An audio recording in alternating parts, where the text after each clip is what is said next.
আজকে যে পদটা করব তার জন্য নিয়েছি একটা পেঁয়াজ, কিছু কাঁচা লঙ্কা, 3টে রসুন, কিছুটা আদা। রসুনের পরিমাণটা একটু বেশি থাকবে। আর নিয়েছি টমেটোটা সেদ্ধ হচ্ছে, খোসা ছাড়িয়ে বেটে নেব। আর আছে কিছু চিকেন। এখানে টমেটোর খোসাগুলো সব ছাড়িয়ে নিয়েছি। কিছু পরিমাণ সরষের তেল, কিছু গোটা জিরে, তেজপাতা, শুকনো লঙ্কা, 2টো বড় এলাচ, ছোট এলাচ একটা, কিছু লবঙ্গ ও ডালচিনি। গোটা মশলাগুলো একটু ভাজা ভাজা হয়ে গেছে, দিয়ে দেবো আদা বাটা, রসুন বাটা, পেঁয়াজ বাটা ও কাঁচা লঙ্কা বাটা। মশলাটা ভালোভাবে ভেজে কষে নিচ্ছি। একটা খুব সুন্দর সুগন্ধ বেরিয়েছে। একটু জয়িত্রী দিয়েছিলাম, লবঙ্গ, সব গোটা মশলার ভাজার একটা অসাধারণ সুগন্ধ ছড়িয়েছে। আর একটু মশলা কষে নেব। এইবারে দিয়ে দেবো 3 পিস সেদ্ধ করে খোসা ছাড়ানো টমেটো বাটা। আবার মশলাটা কষবো। আমার এই মশলা কষাটা সম্পূর্ণ মিডিয়াম আঁচে রেখেছি গ্যাসটাকে।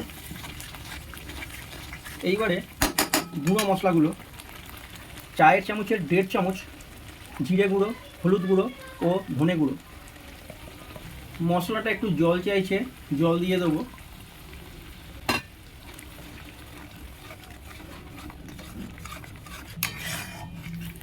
আরও কিছুক্ষণ কষবো। খুবই একটা সাধারণ এটা পদ। হালকা হাতে মশলাটা কষে যেতে হবে, আস্তে আস্তে তেল ছেড়ে আসবে। এটা সময় সাপেক্ষ, কিন্তু অতি সহজ রান্না। আর এর মধ্যে একটা খেয়াল রাখতে হবে, আর যা যা মশলা যা দিন না কেন, রসুনটা একটু বেশি লাগবে। বাহ, মশলায় তেল ছেড়ে এসেছে। আমি 10 মিনিট থেকে 15 মিনিট মতো মশলাটা কষেছি। কিছুটা কাশ্মীরি লঙ্কার গুঁড়ো, এটা সাধারণত রঙটা আনার জন্যে।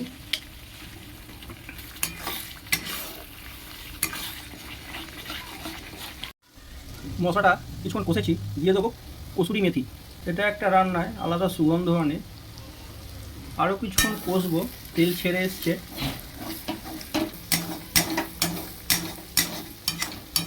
কিছুটা এখন নুন যাবে, পরে একটু যাবে। দিয়ে দেবো 100 গ্রাম মতো টক দই। আস্তে আস্তে গ্রেভিটা গোল্ডেন কালার হয়ে যাচ্ছে।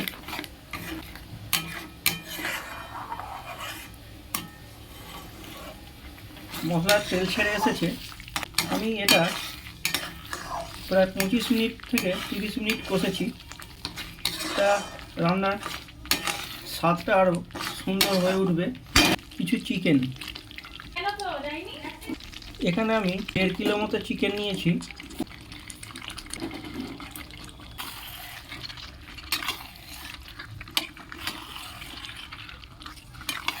পুরো মশলার সঙ্গে চিকেনগুলো মাখিয়ে নেব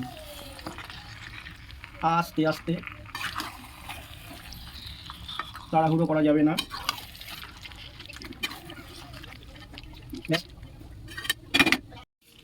দিয়ে দেবো সামান্য পরিমাণ জল।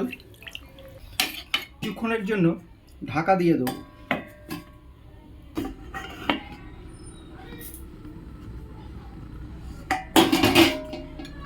একদম ধিমি আঁচে ছিল। 10 মিনিট পর তুলেছি। একটু ওলট পালট করে দেবো আস্তে আস্তে।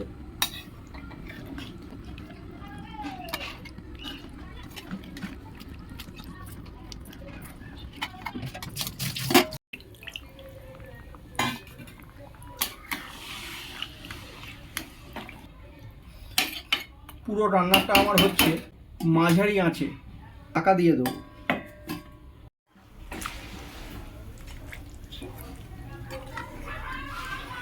তখন কিছুটা নুন দিয়েছিলাম, এখন নুনটা দিয়ে দিচ্ছি।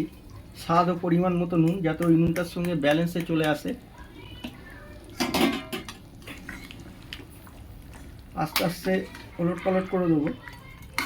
কষাও হবে মশলা, সমস্ত মশলার সঙ্গে চিকেনটা সব মশলার সঙ্গে নুনের সঙ্গে মিশে একটা সুন্দর টেস্ট তৈরি হবে। 2025 আজকে দোল উৎসব। দোল উৎসবে জানাই সকলকে শুভ দোলযাত্রা। গ্যাসের আগুনটা মিডিয়াম করে দেবো, একদম লো ছিল, ও কিছুক্ষণের জন্য ঢাকা দিয়ে দেবো। এইবারে উপর থেকে দিয়ে দেবো কিছু গোটা গরম মশলা গুঁড়ো, এর সঙ্গে জায়ফল, জয়িত্রী, বড় এলাচ আছে।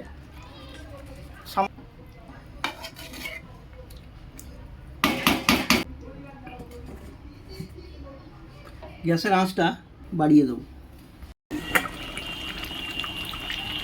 গ্যাসের আগুনটা আমি বাড়িয়ে দিয়েছিলাম।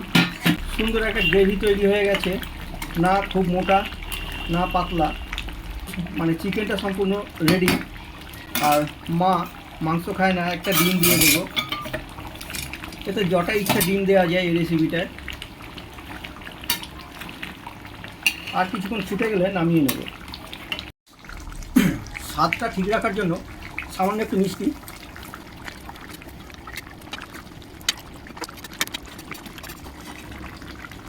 হালকা হাতে পুরো প্রণালীটা একটু নাড়িয়ে চাড়িয়ে নামিয়ে নেব। আমার এই রেসিপিটা বা এই পদটা যদি ভালো লাগে প্লিজ লাইক, শেয়ার, কমেন্ট করে জানাবেন। চ্যানেলটাকে যারা সাবস্ক্রাইব করেছেন তাদেরকে অসংখ্য ধন্যবাদ।